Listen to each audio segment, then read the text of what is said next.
It's all about the game and how you play it. And if there are rules, Michigan's gonna break them. Welcome to a Freaky Friday edition of the Austin and Berm Show. It is The Beat. It is the show with many names. But if it is one day until Ohio State at Michigan, it is time for bold predictions. He's Jeremy Birmingham. I am Austin Ward. It's here. The air out there is rare, Berm. The air out there is rare, and it's up to Ohio State to go out there and suffocate and use the air as a weapon. You're all choked up already. I'm just so tired of thinking about this game because it's been going on for 364 days or whatever, and I'm ready for it to be here. Come what may. Let's get to it. Come what may. All right. Well, we got to do two things, right? If it's bold predictions and we start with scores on this version of the show, people love that we get that out of the way up front. We have to stick with that. I think we also have to include, we got to go on record with Jeremiah Smith and Carnell Tate. And I know that goes against everything that I talk about for reporting and injuries. But if we don't do that, then that directly influences what we think the score is going to be, doesn't it? Yeah, it has to. And because you can't expect the Ohio State offense to look the same without those guys, as we saw last week, even when they, stumble their way to 42 points against Rutgers, it's not going to look the same. So I think we both firmly believe that Jeremiah Smith is going to play. And the question is, do we believe Carnell Tate is going to play or not? Yeah, I think he will. I think that this is trend. Is he going to be 100%? And some of this conversation has been, don't play Carnell Tate if you're not 100%, which I get. If you're playing Purdue, UCLA, and Rutgers, that approach makes total sense. No one is going to be at 100% in game number 12 at the end of November in the cold playing against Michigan. Everyone is dealing with something. I have no doubt whatsoever that Carnell Tate is a competitor who is committed to Ohio State. He loves his teammates. He is part of the brotherhood, the support that he's had throughout his career. I don't believe he wants to miss it. I think he's going to do anything and everything within his power to get on the field. And he's had now nearly 4 weeks without game action to get ready for it. So if I'm wrong about that, so be it. This is a bold prediction. It is not, I'm not reporting that Carnell Tate has been cleared at this point. We're not going to find that out until 10 a.m. In Ann Arbor when we get there and we're doing the pregame keys. But unless something happens dramatically to set back Jeremiah Smith or Carnell Tate, I believe that they will both play in some form or fashion. Does that mean every single snap for both of them? Don't know, but I think they're going to play, and I think that that's going to open up a lot of opportunities here for Ohio State that are pretty clear. Yeah, to me, it's pretty simple. Like, it's been a month since Carnell has played. If he doesn't play in this one, then I don't expect him to play any other game the rest of the way. Like, if you're on the fence, if you're having a nagging injury, something that you're worried about exacerbating, well, this is the game to try it out. It's Ohio State, it's Michigan. If you win this game, not only are you in the playoff, you are almost guaranteed a first round bye in the playoff. And so if it doesn't matter, it doesn't matter if you beat Indiana next week. You know what I mean? Like, it matters if you win this one. This is more important than the Big Ten championship game. I don't think it's not the way we originally had seen this evolving at the end of the year, but the way the rest of the Big Ten slate went, the way that the rest of the teams performed in the conference, this is how it became. We had a conversation 3 months ago about would it be better to lose to Michigan or win the Big Ten, and right now, if you beat Michigan, you are almost guaranteed a first round bye, even if you lose to Indiana. So.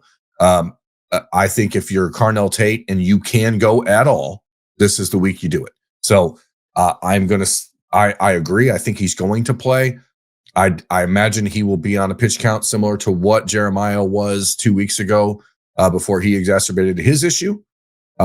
So I think they'll both play, and I think they'll both score a touchdown in this game, to be honest. But that's a double bold prediction. I just think if he's out there, you're gonna use him. And Carnell, if you look at the way the Michigan defense is, you look at the areas they struggle in, it's the outside receivers that they've been unable to cover all year long. They haven't faced many good ones, but the game with USC is instructive for how Ohio State can attack them, provided that the weather cooperates a little bit. And I think that they're both going to play, and I think they're both going to make an impact. All right. So as this week has gone on, the point spread has dropped a little bit, at least as of Thanksgiving. The last time that we looked at it was 9.5. The over/under was 38.5. A little bit surprised by both of those totals in the direction they're going, if I'm being honest with you. But Berm, that's putting it around the ballpark of 24-14, which is roughly where I think you are anyway. Yeah, I mean, I've been in the 21 to 10, 20 to 13, 20 to 24 to 13 range, and I think 24 to 13 is where I'm going to settle. I think Ohio State wins this game. I think that they're the better team. I believe that the one thing I've talked about all week is that I think that this is a team that is not going to get emotionally too up or too down for this game. And I think that that is key in a game that emotion can often be a detractor and a derailer. And I think in this game, Ohio State's going to use it the right way. I really just there's something about the way this team is carrying itself that I think they're ready for this. And again, as long as the key pieces are there, it's hard to see Michigan, based on what we've seen out of them all year, doing enough to outscore Ohio State. Yeah, I don't think they will. Ohio State is a better team top to bottom. I think they're a better coach top to bottom. And there have been examples the last couple years where obviously Ohio State did get out-coached. They did get outplayed. That can happen. We've now seen that, or I have now seen that. You've lived it, Berm. I've experienced that now and watched it transpire. What I think is relevant, and I don't know that I was actually able to put this fine of a point on it, as we've talked about the vibes and Ryan Day keeping the routine, and the way that he talked during the press conference. If confidence is contagious, then so must uptight nervousness. And I think the way that Ryan Day has approached the game the last 4 years is so wildly out of character. When he's talking about the routine is routine, I don't think he's talking directly about himself and his own mentality and conversation with the team, but it to me, it applies the same way. These Buckeyes, and we make this a point every other week of the season, we can tell exactly what Ryan Day's coaching point was in the huddle after practice on Wednesday nights based on what we're told either on the side by some players or behind a microphone. They will use the exact same verbiage as Ryan Day. They will take the exact same mentality as Ryan Day. The buy-in from his program is off the charts. And so if the cues that they're getting from him on a Sunday, Monday, Tuesday, Wednesday, Thursday, Friday, or Saturday morning before the game are out of character, they're going to play out of character. That's not happening right now. I don't know that I have been more confident, and I'm sure maybe I'll regret this on Saturday. I hope I don't. But if the way that this week has been approached by Ryan Day down, and the way that the Ohio State players believe in him, I just can't imagine that will not work and give them the better outcome that has been missing the last 4 years, because the signs, I think, were actually there with Ryan Day, talking about the life and death stakes and making the war comparisons and looking like he didn't sleep for 6 days. That all set the stage for trying to prove that you were more tough than the people on the other sideline.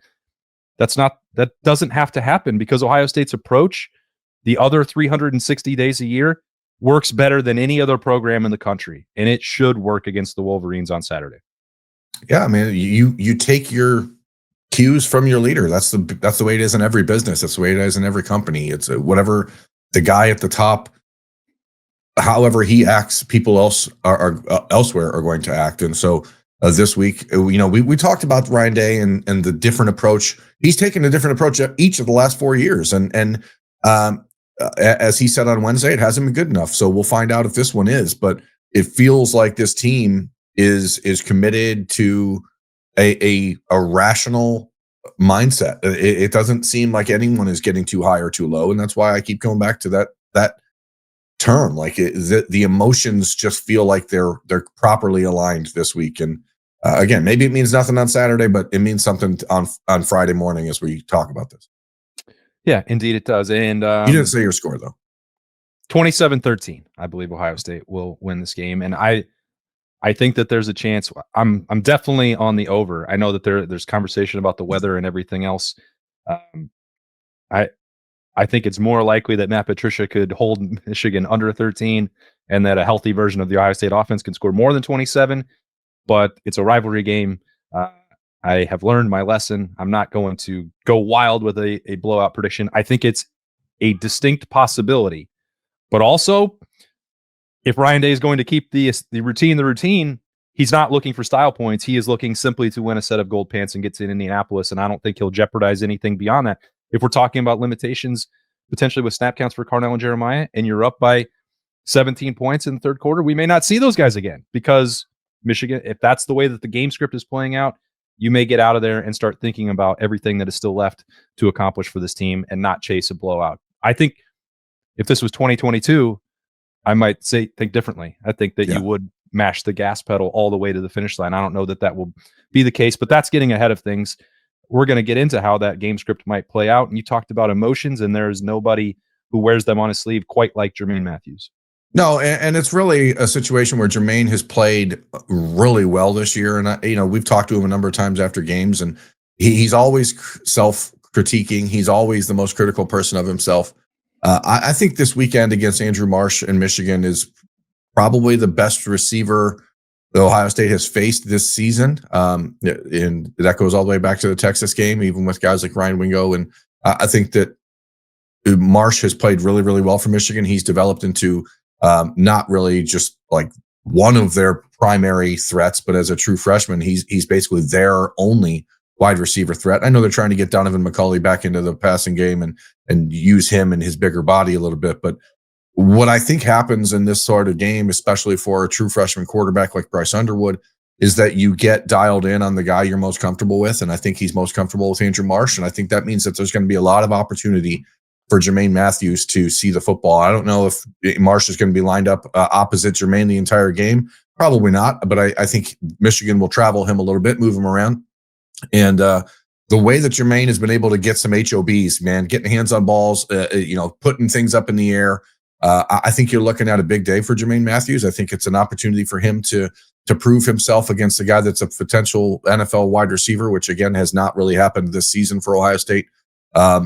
And I think he's going to do what Ohio boys do in this game and make an impact. And Jermaine is going to have an interception, but he's also going to have 3 pass breakups in this game, which will lead to another interception for Ohio State. So I think Jermaine is the guy that can make an impact in this game, and certainly not just with his attitude, but with his play.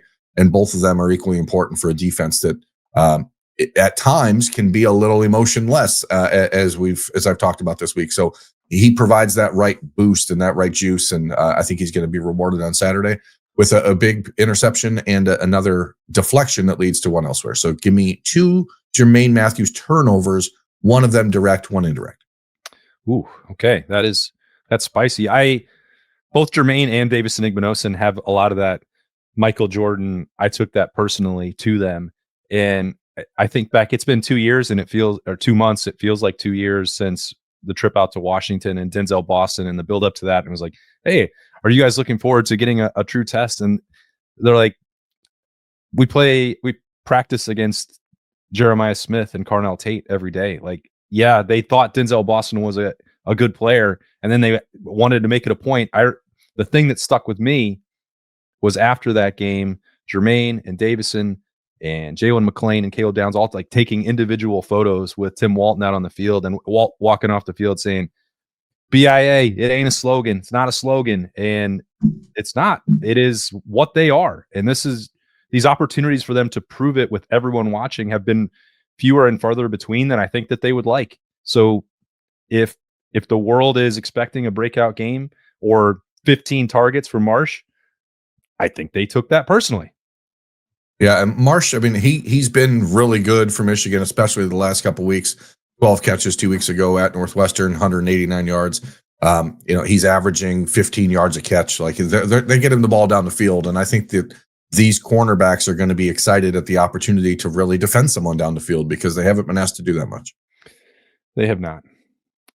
Conversely, Michigan's secondary, if we are correct, and Jeremiah Smith is giving it a go, as I believe he will. The thing that was burned in my brain when we got to watch that, like every snap of the Michigan Northwestern game, was how many receivers were running free and clear down the field. And Northwestern missed those throws, and they didn't have quite the quarterback or wide receiver talent, obviously, as Ohio State. Maybe you take different approach as if you're Wink Martindale. We know he loves to blitz. Maybe you feel more comfortable doing that against Northwestern than you do against Ohio State. But however you try and defend Jeremiah Smith, I don't think it's going to work. You can double him, you can triple him.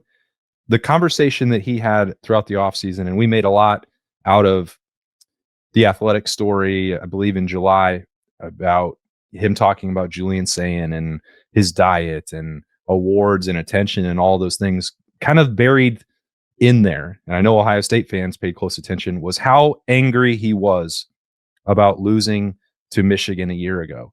It has not taken any time. Jeremiah is fully baptized in the Buckeye Brotherhood. And that's part of the reason why I think, even if it's close, that he's going to give everything a go, because he's not used to losing at anything. And the national championship did mean a lot to him. And I know that being up for the individual awards is not his primary driver, but not getting a chance to play and sort of falling out of the Heisman conversation and not having a set of gold pants and not getting to Indianapolis, I know is eating at Jeremiah Smith. So he's going, I think, to do everything possible to get that feeling, exercised from his body. And that's going to be 11 catches. That's going to be 160 yards. And it's going to be 2 touchdowns for Jeremiah Smith. Well, that's a big day. It is. The thing about him and that really makes him so special and so unique, and we saw it a couple times earlier this year. It doesn't matter if teams play the soft zone and force Ohio State to try to beat them underneath. When Julian Sayin has time to throw, Jeremiah Smith can run through zone coverage and run past multiple defenders. He's done it multiple times. So it's really about the guys up front in that instance, I think, because Michigan will try to avoid blitzing and just hope that Jayshon Barham and Derek Moore and other defensive linemen can win one-on-one battles. That's how they've beaten Ohio State in the last couple of years. They've backed off of their normal defensive approach and let Ohio State kind of dink and dunk their way down the field. So it's really all about the front 5 for Ohio State. And if those guys hold up, Jeremiah Smith can have a huge day for sure. He will. Or another target could. Yeah. I mean, I think that Max Clare is starting to become what people wanted him to become. He's at 38 catches now in the season for Ohio State, just had a season high 7 catches, 105 yards, touchdown against Rutgers. I think that it bodes really well for him in this game. Julian Sayin is getting comfortable passing the ball to him. Michigan has been a little bit suspect against the tight end all season long. And again, maybe that's because they've been blitzing the linebacker so much and those guys are just left wide open. Maybe that's a little bit different this week. We'll see. But Tony Girdman from Buckeye Huddle a few days ago had posted that 4 different times this year, a tight end has had their season high in catches against Michigan. 3 different times he set his season high in yardage against Michigan, and 3 different times they've set their touchdown high against Michigan this season for tight ends. So again, we go back to that Northwestern game, and maybe it's just recency bias, but I'm watching that game at your house as we were preparing for the Ohio State UCLA game. I was shocked at how often the tight end was running wide open in the middle of the field in that game. And if Northwestern's tight end had the athleticism and the ability to stretch the field that Max Clare does, I think he probably would have scored 2 long touchdowns in that game. He just got ran down a couple times inside of the 20. I don't think Max Clare has really begun to scratch the surface of what he can do for this Ohio State offense. And fortunately, I guess out of necessity, they've had to learn in the last couple of weeks what his value can be and what his role can be. And now that you've seen it, he's got 5 catches, 7 catches in the last 3 weeks without Carnell Tate on the field. I think you're looking at another 7-catch, 100-yard, 2-touchdown game. Not 2, 1 touchdown for Max Clare. I think this is a game where Ohio State does not have a rushing touchdown, by the way. So give me 1 Carnell touchdown, 1 Max Clare touchdown, 1 JJ touchdown. You know what? I absolutely agree with you, partner. I don't think Ohio State is going to have a rushing touchdown. So why do I have a James Peoples bold prediction for the game? What does Ryan Day like to cook up in big games? Screens. That's right. I didn't want you to have to wait too long, but you knew exactly what I was thinking. And we saw that again most recently in the Cotton Bowl with a play that sometimes gets overlooked because of what Jack Sawyer did at the end. But Travion Henderson's long dash there before halftime was absolutely mission critical for the Buckeyes winning in the semifinal. And think back to some of the Penn State comebacks in the past. And actually, I think about some ways that Michigan has turned Ohio State's aggressiveness against it in the last several years with misdirections in the screen game too. think it's Ryan Day's turn to unleash some of that with Brian Hartline. And the guy that I think is best suited for that is James Peoples. The last month of the season for him, the progress he's made, sticking with it throughout, early season adversity and not being a starter and seeing his role dwindle. I give full credit to him for continuing to work, continuing to battle for opportunities, and that's paid off for him. Some long plays and some impressive plays over the last couple of games. Don't think he's going to supplant Bo Jackson on top of the depth chart. Don't think that he's even going to take away all that many carries from Isaiah West. But we've seen whether that's multiple backs on the field with CJ Donaldson and James Peoples together, or we could see some other combinations with James or Bo Jackson or Isaiah West. I don't know the configuration, but there's been misdirection involved when putting James Peoples out there. It seems like defenses are on alert for him to make a play. But I think that there will be opportunities for screens in this game, and James Peoples is going to turn one into a 50-plus yard touchdown. Ooh. I mean, if James Peoples has a 50-yard touchdown on a screen pass in this game, Ohio State wins. Like, let's just call that what it is. Well, I did predict that Ohio State was going to win, so you can kind of see how that would line up. Yeah, I'm just looking at the weather. No big deal. Again? Well, now they're saying upwards of 7 inches of snow on Saturday night in Ann Arbor. No. So just be advised. It's saying like the heaviest snow will be like 7 o'clock and on, so we should be out of there. But just saying, if that timeline moves up, the end of this game could get real wonky. Also, my drive home could be very short because it wouldn't get me home. There's no doubt. Why did you have to do that to me? We have defensive bold predictions left. Here's the deal. Let's just get to it. Okay. The play that Jack Sawyer made in the game against Michigan a year ago should have been one of the biggest plays in the history of Ohio State-Michigan rivalry football game. And then the Buckeyes found a way to lose the game that they should never have lost. And that sucked for Jack as a Columbus kid. Definitely sucked to have that happen on senior day in Ohio Stadium against Michigan. You have your big moment, and then your team finds a way to lose. He learned from it and took the fumble back all the way for a touchdown. That's true. He stopped playing around and being tackled and decided to run this one back. So, and obviously Sonny Styles has played great this year. Another Columbus kid. He's in a position to make himself a first-round NFL draft pick. And I go back to this game in Ann Arbor 2 years ago, and the angle that Sonny Styles took on Blake Corum's touchdown run when Michigan had just lost their best offensive lineman, and the next play hit a 20-yard touchdown to Blake Corum that broke Ohio State's back in that game, really. And I look at this Sonny we see now, and the change in his frame and his physique compared to what that Sonny Styles looked 2 years ago. And I just can't help but think that he is in a position to really be a difference maker in this game. Michigan is going to run the ball a lot. They're going to try to make this a very fast game. And they're going to do a lot of RPO stuff. They're going to do a lot of misdirection stuff to try to get Sonny and Arvell Reese and Peyton Pierce flowing the wrong direction. I just don't think these guys are going to fall for it anymore. This Matt Patricia defense is way too disciplined to do that regularly. And I think we are looking for a career-defining game for Sonny Styles. And I think it's going to be a double-digit tackle game for Sonny Styles. It's going to be a sack game for Sonny Styles. It's going to be an interception return down into the red zone for Sonny Styles. Not a touchdown. I've only got 3 touchdowns on the board, and that's what I'm going to stick with.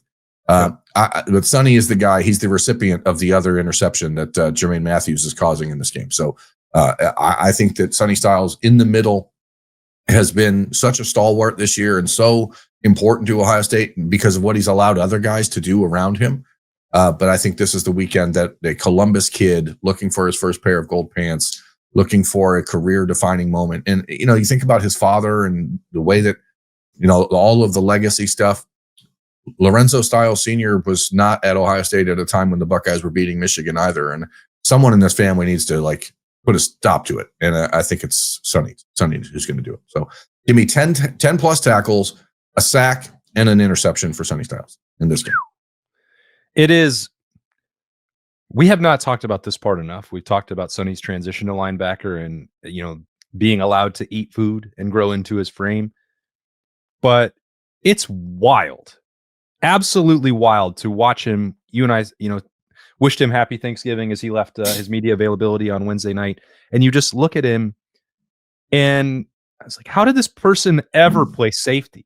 Like, Arvell is an alien, but Sonny is from some planet that must be in the same galaxy. I mean, how he was able to even keep his weight and size and everything down to play at safety at the level he did is truly defies explanation to me. It's pretty nuts. And people who are watching this video on YouTube will see the thumbnail cover. The photo that I've chosen is a photo from that game in 2023. And even if you look at this picture of Sonny Styles now that you see on the screen, it's only a profile shot. It's half of his frame. You can't really see, but look at how different his face looks between then and now. And it's unbelievable. It's light years. Sure is. There's been some changes for his counterpart at linebacker as well. And you and I have got this question a number of times, whether that was in the mailbag, some of the stuff that we didn't get to at Letterman Row. It's like, gosh, it feels like Arvell has been pretty quiet. Like, is something going on with Arvell? Is he perhaps potentially dealing with an injury? Why haven't we seen more of the splash plays from Arvell the last month? We are in a world now, where vanilla game plans are not just a thing on offense. Yeah. And I think Matt Patricia, I don't think it. I know it. You know it? Ooh, I know it. Old. Has so many more ways to use 8, the Blocko, and number 2 over the next coming whatever. All the talent equated games, but in the game specifically. And if there is a notion that the last few weeks have been quiet, and by the reset standards that Arvell Reese has established for himself and for the Silver Bullets, statistically, it has not been the same as it was early in the year. It will be on Saturday. I feel incredibly confident about making that bold prediction. I think Arvell, I do believe you're right that Sonny Styles is going to have double-digit tackles in this game. He'll take a couple away from 8 in that regard. Arvell Reese is going to have 7 tackles in this game, but he's going to have 4 of them go for tackles for loss, and 3 of them will be sacks. And then maybe they'll be unclear about how to determine if they're sacks or tackles for loss on the RPO game. I believe that Arvell is absolutely going to feast on Bryce Underwood. I think he is the piece that makes everything else so difficult for Bryce Underwood to try and decipher where the pressure is coming from, when it's coming, where it's going, what he needs to do with the football.